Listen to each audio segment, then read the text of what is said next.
Hello and welcome, Must Players, to episode 19 of 2019. Gotta love a little number play there. I'm Mark Cinematino, and sitting beside me is Julian Price. I'm here.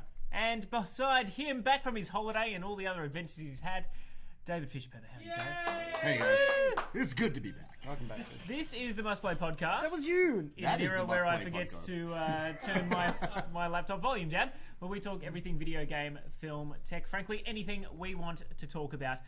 We want to also plug our website, which is mustplay.net.au. Probably shouldn't have read out plug the website off the rundown, but you know, these things happen.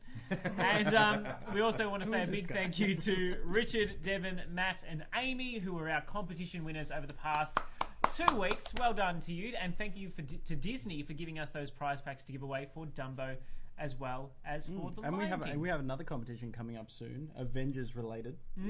Stay tuned. Stay tuned. Can I win that one? No. Can we announce that a little bit later in the show? What? Who can win it? Or how we're going to win it, or what we're giving away? Yeah, time will tell. All right, time will tell. We want to start on a good news story for the week, because a 16-year-old boy, parents around the world would say kids are wasting their time playing Fortnite. But this kid here did pretty well, Jules. No waste. And he does not look like the stereotypical gaming teenage boy. He's going to definitely not be a nerdy kid sitting in his room. He's going to have women flocking to him in the United States once they find out that he's just won 4.3 million Australian dollars, $3 million US dollars, taking out the Fortnite World Championships, the World Cup, which is just an insane amount of money. By the way, I didn't even realise this was on until I saw it in the news that somebody had won this much money. Well, admittedly, we don't really keep across Fortnite. We're not big Fortnite players, but of course it is the biggest social phenomenon when it comes to video gaming at this present time. And, Kyle Giedersdorf, I hope I'm saying his name correctly there, Fish. If you were 16... He goes by Booga? Booga. I'm going to go with Booga. I feel if I was 16, I'd be all up in Fortnite, but I'm not 16 and I don't care about it. But would you care about it if someone's like, hey, play this game and win it, and we'll give you $4.3 million? Oh, yeah. But I definitely don't have the skills to win $4.3 million. But you got to think about it. This kid, he's 16. How long's Fortnite been out? What, 3 couple of years, 2, 3 years? He hasn't been playing this game his whole life or anything. He's just picked it up. He's really good at it. He smashed this competition. He won in the last round by nearly double the amount of points as the player that came in. It was cumulative. So there were 6 rounds, from what I understand. He never actually... I don't think he won a round. He just was consistent. Well, he won the most important round. Exactly. Did he just wait in a bush and... did he actually kill people? Still a viable tactic. But watching this, it doesn't look like he's waiting in a bush. There is so much going on here. Look at this building. All these World Cup and Championship finals and all... They all just look so hectic. Like all this crazy builds and everything. This is why I had to step away from Fortnite. I didn't like it anyway, but I had to step away from it because 16-year-olds were kicking my butt. Yeah. I think I've got the world record kill death ratio. Of zero for zero, but 1 win. The only time I played Fortnite and tried to build something, every other time I've just played it as a regular shooter. Yeah. I just built like this great staircase into the sky, and then I got sniped off the very top of it. And just watched my body ragdoll to the ground below. Worth it. But people are so quick with the building on it, and I feel I didn't play it enough to build those skills, but I was always the guy that just followed my team around while they looted everything, and I was like, hey, I've got this cool assault rifle, and then they would be building this stuff, and I'd be out in the open, I'd get picked off, and then have to wait for them to win the game. And it was just disappointing. Hey, as long as you still win, mate, that's all that counts. I've got a few intricate and important member of your team, I'm sure. I can't even tell what's going on here. It's I'm trying to work out what's happening. Well, that's why this guy is the best in the world. 3 mil American, that's what's going on. Look, it's pretty crazy. I don't know if there's any other gaming stories out there which you would like to share in terms of people winning ridiculous prize money. We know League of Legends and Dota obviously have huge competitions in South Korea in particular, but to see something like this on Western soil I think is really important for esports going forward. Fortnite is sort of bringing that to the fore. So for Western culture, even though people hate on Fortnite and think it is what it is, it's clearly a very important cog. Well, it's big enough to have a $3 million prize packet, so... I want to know where that money came from. Obviously, a lot of people would have been watching it at home or streaming it, but geez, that's a crazy amount of money. Yeah, it's huge. We want to move on to some other news of the week, and Samsung has teased not only a new watch, but also a new tablet, Jules. They do it in such a strange way as well. Like, Samsung and Apple, they're so different in terms of revealing things.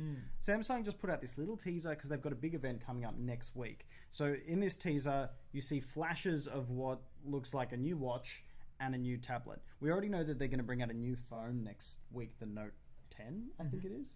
And this is their little tease. And then it came up with 2 different dates. So there's 2 different reveal dates for these 2 products, and then the other date for the release of the phone. Wait, are they reveal dates or release dates? At the end of that teaser, there's 2 dates. There's July 31st, which is tomorrow in the US. And then there's August 5th, which is for the watch. And then August 7th is their main event, which we get the new phone. I don't know why they don't just do this all in one event. Obviously, they want to keep the information going for quite some time and not have anything overshadow each other. But I mean, Fish, in this day and age, I think people just find the information that they want. Yeah, that's it. I think, I don't know, I'm not a Samsung guy myself, but generally, I'm not really one for reveals of tech so much, so it's kind of like, just give me the information now. I want it now. I 100% agree. Look, whatever they do, I think the Note isn't for me. I've never been someone that needs to have this weird hybrid of phone and tablet. Yeah. I am interested in the watches though. I've still got my Galaxy Watch. It's just the Galaxy 3. It's not the latest one. But if they improve the speed of these things, because I think the functionality is excellent, but I do find it lags and chugs a little, like every now and then. You've got an Apple Watch. I don't know if you get anything similar. Doesn't no lag here. So does Mesa. It's just it's normally pretty sharp, but I feel like if I overload the home screen, at least on the older watch, it doesn't have the RAM in there to do everything it wants to do. So what version of the watch is the one coming out? It would be, I'm assuming, the sequel to the Galaxy Watch. So they Galaxy went 1, 2, 3, and then they've sort of rebranded it as the Galaxy Watch. Right. But as you said, Jules, July 31st and August 5th. For details and on August those. 7th for the new phone. Now, Fish, I'm going to throw this one to you because we've got a new trailer for the season 9 of American Horror Story. Yes, I didn't even realise there were 9 seasons they're still of this going show. with this show. Well, the good thing with this show is that every new season is a new story, so they can do all different genres of horror, and that's what I've really liked about it. Funnily enough, I haven't finished a season since the first season, but this one I'm very excited for because I'm a huge Friday the 13th fan. And this is set in 1984, as you can see on the screen there. Yeah. And it's a very Jason Voorhees-esque Crystal Lake Killer type thing going on here. So if, like, one of the golden ages of horror was the 80s. So if they can bring all the fun of slashes, I think it's going to be great. Yeah, I mean, if you're lounging in a bikini on a canoe and someone blasts out of the water like Paul Dowsley on a Hot Weather Story, I'd be pretty concerned. That is classic slasher. Is returned as well. Yeah, no, it's exciting because I couldn't even tell you what the last season of American Horror Story was. I've kind of the last one that Presumably I season 8. watched was the one with Lady Gaga in it, and it was really the hotel one. Yeah, that was quite good. That one doesn't have the main female actor in it. It's the first season without it. Yeah, I read that as well. So not in the budget anymore. No, it's an 80s slasher movie. They just need pretty young girls to kill off. That's all. Well, I'm pretty sure Emma Roberts is in this one, and she was in the Witches one they did. Coven one, yeah. So we don't know too much about it. It's set at a summer camp. It looks like Friday the 13th. I'm in. Cool. Just rolling on with the horror news. It's been a great year for horror, by the way. Yeah. Absolutely phenomenal. We know It 2's coming out. We're going to hear about what you thought about Annabelle Comes Home a little bit later in the show as well. And plus, I mean, there's been so much. I feel like I've seen so many horror flicks this year. Like Pet Sematary. I mean, just really... especially mainstream long-awaited ones. Yeah. Like, it's very rare to get horror on the big screen because apparently people just don't turn out to see it, which I've never understood because every weekend when I worked at a cinema, horror movies packed out.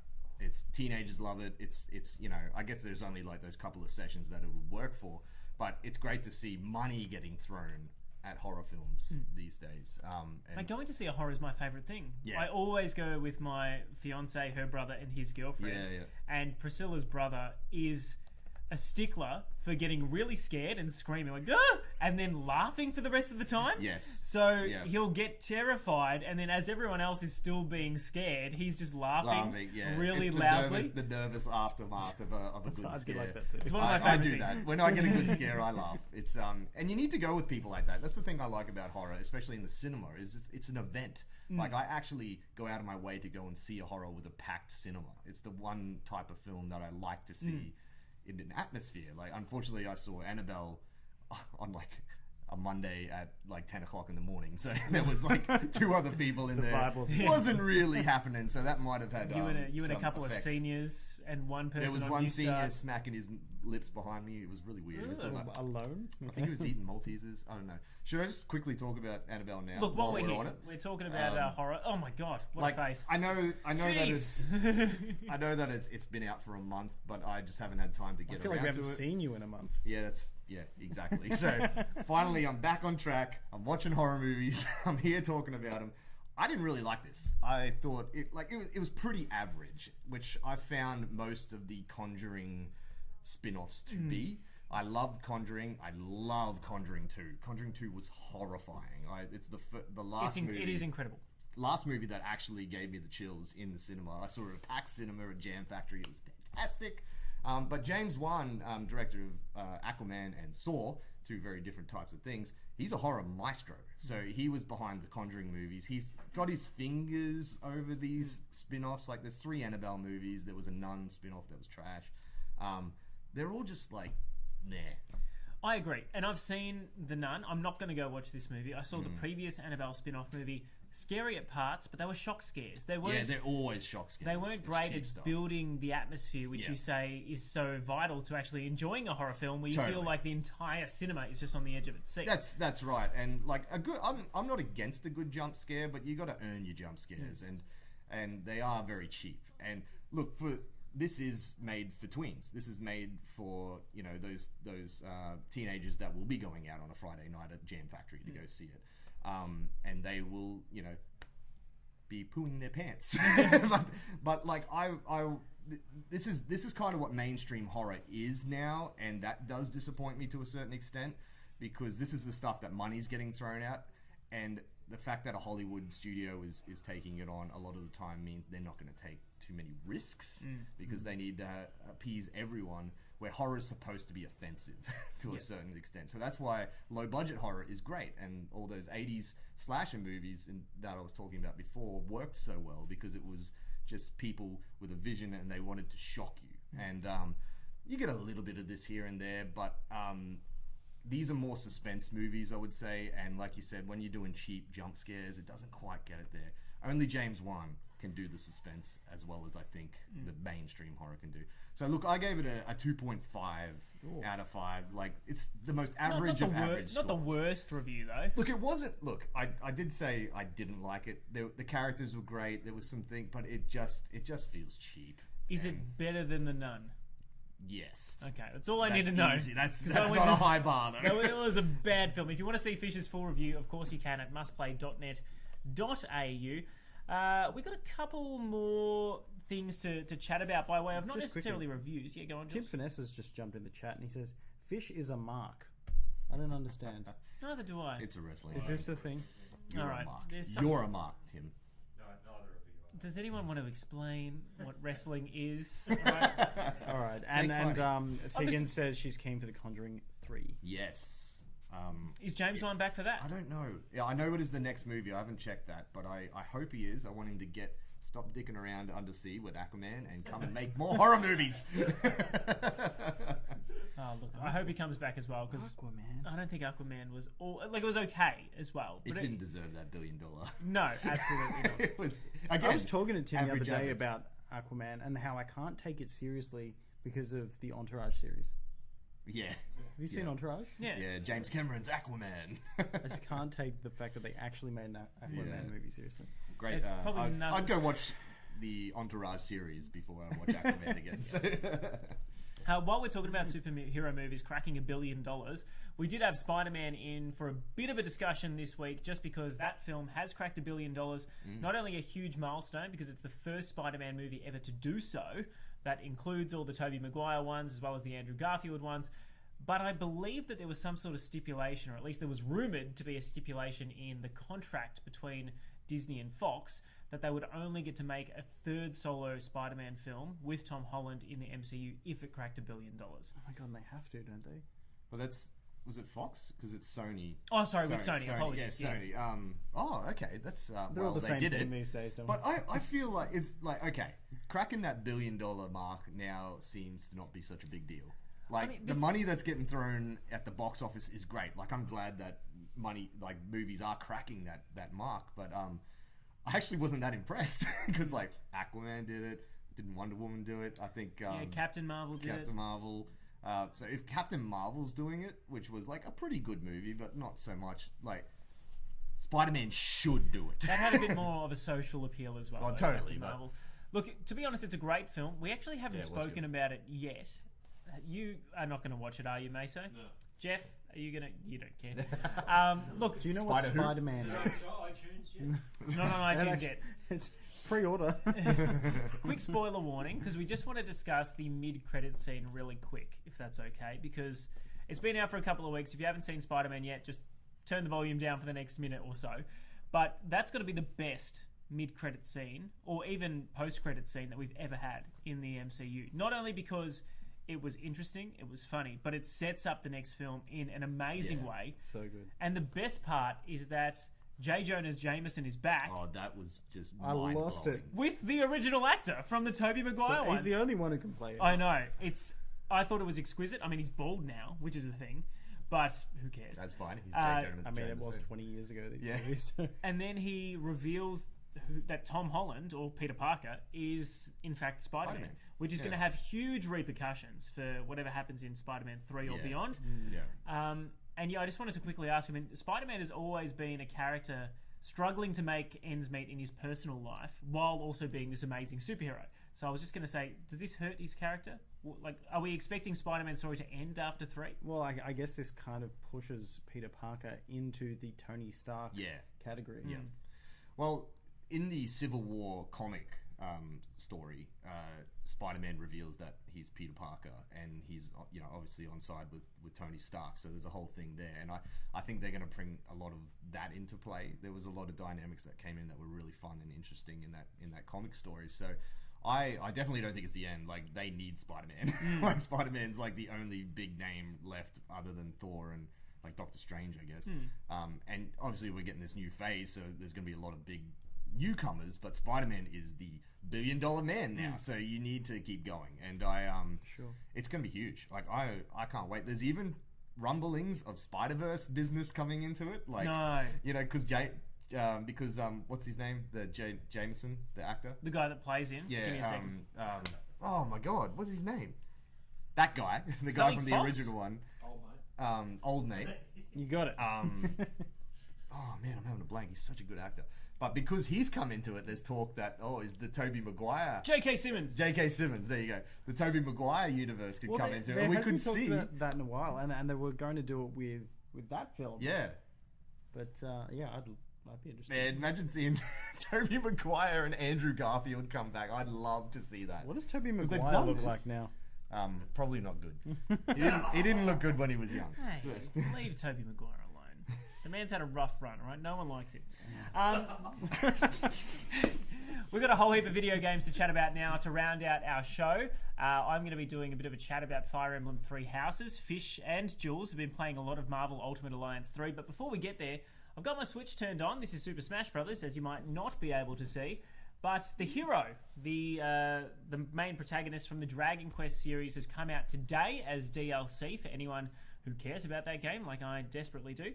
And it is actually probably the most overpowered character that they've ever released in Smash Bros. Oh, really? By far.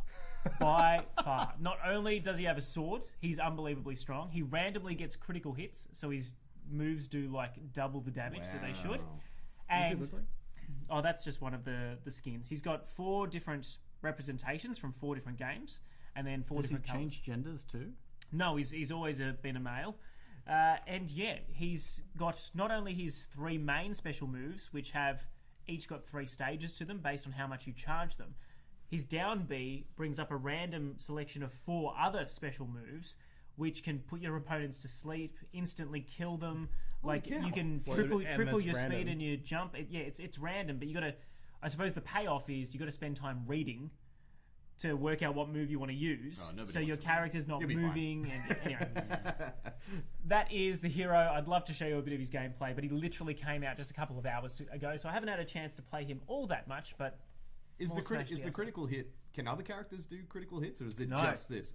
just What? him, which is why I'm saying it's a massive That's advantage. huge. Okay, right. Anyway, before we get to Fire Emblem, because my throat is a little bit sore, can you boys talk a bit about Marvel Ultimate Alliance? I'm sure we can. Oh, we can. Well, it came out last week on the Switch exclusively.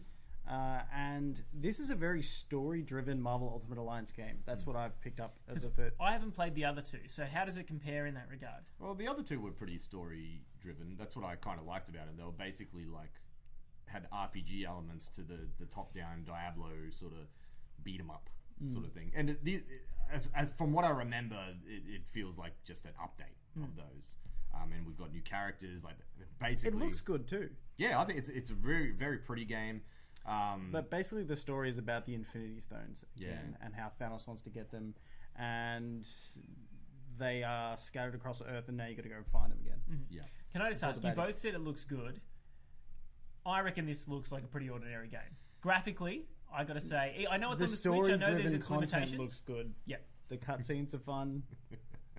Yeah, it's This when I find when you're in a big group and you're just all spamming moves, it can get very messy, and I struggle to find my character sometimes. Yeah, that's the biggest thing. I've like I love the story and I love being able to play as all these characters. I used to like dream of a game like this when I was a kid. Just being able to pick from a huge roster and actually play in a story, because you had like Mortal Kombat Trilogy and all of that, but it was fighting games. Now this is a story-driven thing, but it's a button masher. There's not much to it, and I find even when you die, it's not that big a deal because you just switch to a new character. There's always 4 characters going on, and then you can just heal that character. So I don't think I've actually ever died, but I haven't got that far into it yet. No, I haven't had my entire team wiped out just Yeah. yet. But it is very button mashy. But it is. I'm feeling at this point it's a quest to unlock characters, and I feel like when I unlock all the characters, I'm going to be finished the game, even though the game's not going to be finished potentially. Yeah, so you're really you only care enough to get all the characters, but what you're saying, the story isn't grabbing you enough to want to keep The playing? story or- is it's Story good is fun, cool. but it's not very like. It'll just be and now we're here, and that random character appears. Like we're just in. I'm up to a part where out of bloody nowhere, Ghost Rider appears. No context. Yeah, it is a bit like that. Just like And I think that's the. Oh, hold on, they live in the same world. He might have just been around the corner. No, He's just no, popping in. Yeah. I don't want to spoil it just in case people are going to play it. But in the location that I was in, I'm like, how? Why is Ghost Rider here? The Infinity Stones, that's why. but, There we go. but one thing, it is very much taking from the movie characters as opposed to comic characters. Like, Peter Quill sounds like Chris Pratt. Rocket sounds like Bradley Cooper. But they do look quite different than they're. To a certain extent, but I think they're very much borrowing from the characters that people care about now. Obviously, Well, I think the they're billion-dollar banking on it. I movies. think that's why they went with the Infinity Stone. Yeah, which is cool. Like, it's a different story of the Infinity Stones. It's something where it's quite fresh with Endgame just having wrapped up. But yeah, I think the button mash. Like, I honestly haven't played a whole lot of it because it's more of I just feel like it's a mind numb of a game. But I have played with my brother online, which is kind of fun. The only thing that annoys me about that is, like, if I go into his game, I can only be one character of the 4, whereas when you play as one player, you can switch between the entire team, which So I you're don't stuck with the understand. one character. I haven't played co-op yet. Yeah, so I just pick Wolverine. Fair enough. 'Cause he Always an kicks excellent butt. choice. Yeah. So, I mean, I know you haven't finished the game, but I mean, where does it sit on your scale? If you had to give it a score at the moment, is it worth people at home who have been umming and I ahhing would about gi- the game picking at, it up? At this stage, I'd give it a 3 at least. Yeah, it's a good play. Okay. It's a good play. It's And if you're a fan of Marvel, you're gonna like it. and it's delivering what it's promised. Like the old games are exactly the same. Yep. Yeah,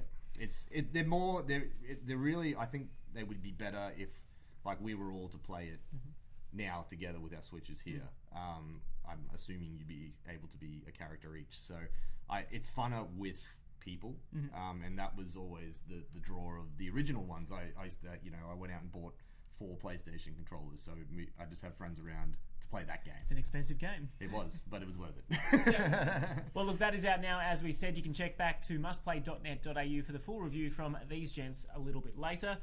In the week, we got a couple of comments. Anthony Morton just wants to wave hello. Hi, Anthony. And Steve Neil Campbell, Deadpool himself, says can't wait for The Nun 2. Steve, it was the worst movie I've ever seen. They are making a sequel. So bad. Anyway, we'll leave that where it is. I haven't seen it, but I presume they defeat the nun at the end. Actually, I'm pretty sure they do defeat the nun at the end.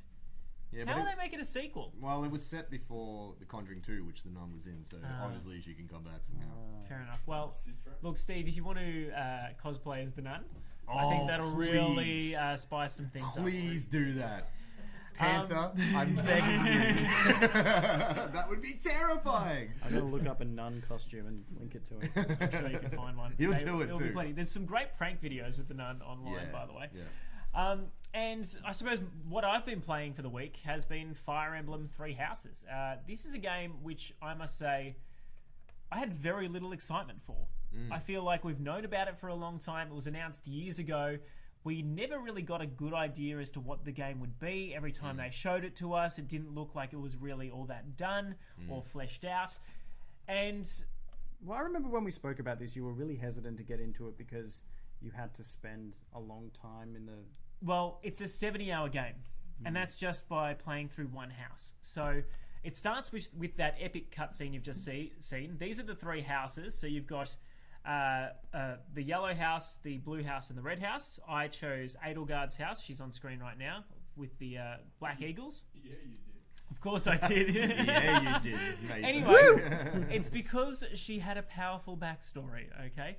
For backside, maybe. I must say that this game is everything I've actually wanted a Fire Emblem game to be. My brother loves this series, but every time I've tried to play it, I've had to stop because I just got bored with the battles. Not that the battles aren't good, but in the older games, it was literally cutscene, battle, cutscene, battle, cutscene, text, dialogue, cutscene, battle.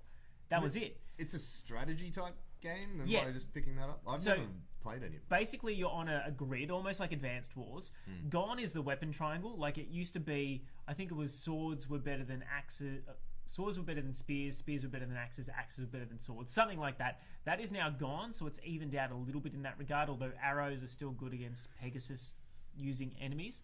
The big difference actually comes with the characters. So there's a proper integrated story this time around where you actually play as a professor in this monastery. You pick one of the 3 houses to teach, and they effectively become your students and or warriors. So throughout the month, you have to decide how you want to spend your time. It's very Persona-like in that you can spend time teaching a class or improving your own skills or doing side quests around the town to boost up, morale or gain motivation for students.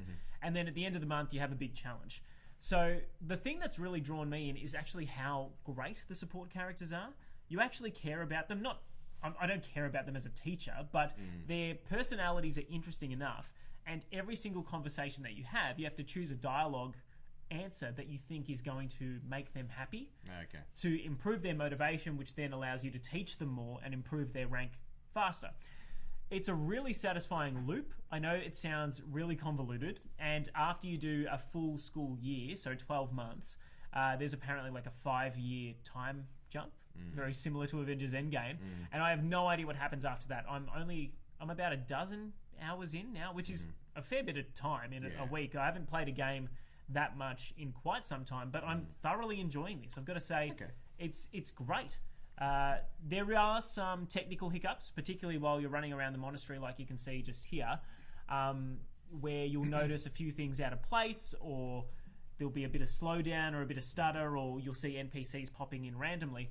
But generally speaking, I'm enjoying this a lot more than I thought I would, and I'm really excited to play it for another 40 hours or however long it's going to take me to finish the thing. It sounds like a really a game that sucks you in. My brother's been playing it actually, and he's loving it, but he's getting very frustrated with it because what I've heard is that when a character dies, they're dead.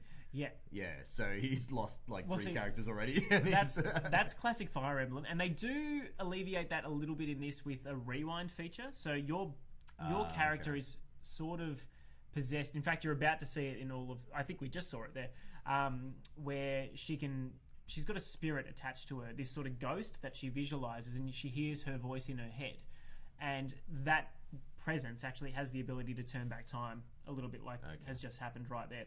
So I am not 100% sure why he hasn't done that to prevent himself from losing them. Maybe he's figured it out by now. But I would say one thing I dislike about that system is you never get to a feeling like you're at the end of a battle and you've only got one troop left standing because you don't want to lose anyone. So as a result, you play exceptionally defensively to make sure that you're always protected, or you can always heal someone, or they're buffered by another character or something, which is my one criticism. If I was to say about the combat of Fire Emblem, it is exceptionally Hogwarts. I must say, in terms of, because there've been a lot of Harry Potter games that have tried to create the feeling of a castle, this nails it like better than any of them that I've ever seen. It actually really has a logical layout. There's not a lot of space between everything, so you don't feel like you're running for ages to get to the other side of the map. You can still fast travel between everything. You can see where characters are, and if you need to go talk to a specific character and you want to fast travel there. So there's not a lot of, it's not like you're wasting time, but there's just a lot to do, which is good. And I've got to say, after 10 hours or more, you really do grow connected, and you want to see where these characters lie, because you get a feeling very early on that the house that you pick, there's some dark undertones to the main character. In my case, Edelgard, that blonde girl you saw there, that will probably affect the game very, very heavily moving forward. I'm reading from you that you really like this game and you're going to rate it pretty highly. Yeah, I mean, at the moment, I wouldn't say it's a must play. Like, if you're not a fan of the genre... like I'm looking at it and I don't think I could pick it up. No, and that's the thing. It's one of those games that I think it very much depends on who you are as a person, if you're going to like it. But, I mean, you played Persona, didn't you, Dave? Yeah. I think I would like it if I had the time to put into it. Yeah, I think that's very much what it is. I feel like with video games, I haven't played anything for about 6 months. Like, I haven't actually played a proper story game and given time to anything for a while. So, I'm ready to go for a game like this. I'm excited for it. But if this had come out in November... there's no way. Absolutely not. So I think it's come out at the right time. And look, it is really good. I would give it, at this stage, maybe a 4-star. Despite the technical difficulties, I'm really enjoying it. That being said, there are other people who have rated it much lower, and I know there are other people who've rated it much, much higher. I think IGN gave it a 9.5 out of 10. So, highly revered series. I think it's great. I hope they do all Fire Emblem games like this in future, where there is some sort of exploration element and a bit of world building to add to the battles, because we haven't had anything like that before. Oh, sick, man. Good sell. Now, do we need to discuss anything else this week, gentlemen? I need to discuss something. What do you need to discuss? No, Avengers is out on digital. Oh, yes. Was that today or yesterday? It came out yesterday, and I'm going to go... Mate, with Santa's vest. the only problem with this vest is that the black doesn't really go with the navy. That's been my biggest fashion faux pas that I don't like, is when someone wears black with a really dark navy, because you can tell that the colour's not the same. It's just a little off. It's like, I hate to be that guy, but that's me. So you're being that guy right you've now. ruined my outfit. Caterpillar Anyway, navy Darcy over hasn't here. seen Avengers Endgame, so I'm hoping the girls are asleep when we get home and we can settle in. Gonna get on it? So what, you're going to watch it on on it. digital before the Blu-ray comes out? Aren't you just going to wait? Nah, I need it now. I'm We watched Captain Marvel last night, so we're in the zone. fair enough. play. When's the Blu-ray come out? Next End of week. the month. Oh, it's No, okay. only a few Is it weeks the away. end of next month? I'm pretty sure it's a few weeks away. Yeah. I genuinely thought it was like next week. Okay. I better look that up. We'll confirm that before the end of the show. Otherwise, thank you so much for watching. It's been an absolute pleasure. Please follow us and like and subscribe across Facebook, Twitch and YouTube, which we stream this show every week on a Wednesday night from 8 o'clock from. You can also check out all the stuff that we do at mustplay.net.au. Fish, it's been great having you back. It's good to be back, baby. Meso? Meso, excellent to have you back on the desk as well. We finally have the full cohort back behind Must Play, which is excellent. Jules and I... 14th of August. by the 14th way. of August. So 2 weeks. 2 weeks away. Split the difference between us, and we're right. That's fine. I'm going to be buying that because I want all the extra Yeah, I'm content gonna that get comes that. with it. And I've actually also bought my unborn baby. The first outfit I bought was a Marvel little onesie, and I'm going to watch it with him. So I'm going to wait until that. That's like, I don't care. He'd be screaming, but This I'm is like, Thanos. "Endgame, look, it's great, look." Watch Thanos. So it's going to be an event. So I'll wait till then. And that's not till October. not till October. Yeah, Okay, I can wait out. that's fine. Yeah, He's going to enjoy it for the rest of his life. he'll remember. Just it. like Meso's going to hate it for the rest of his Yeah, life. that's right.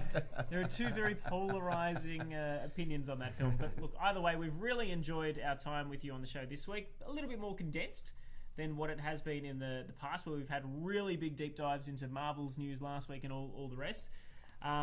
We've got a few more comments to round out the show. Steve says Fish needs to get back in his bowl. All right, fair enough. That's because you wanted him to dress up like the nun. You're gonna do it. Yeah, he is. I want to see it. If you want the nun too, you will dress up as Valak. Richard thinks he's 7 to 8 Conjure Nun movies behind. Conjure Nun. Yeah, I mean, there are about 7 or 8 movies There's if you 7. combine all the spin-offs. It's Yeah, outrageous. Annabelle comes over And as a 7. and Steve says he will go and buy a nun costume. Only $54.99. That's a bargain. Oh, That's pretty good. Although I think that's just for the I'll nun do it costume. too. You'll have to Can I do- just quickly, does it come with a face mask? Nah, you have to. Well, that's just... that's Wait, like, hold that's on. an actual nun. Like, Yeah, no, that's you not don't... Valak. Although, You could easily adjust that. exactly. Yeah. Just get a prosthetic nose Does it from come with the Meso's shoes? wife. It doesn't come with the shoes. There you go.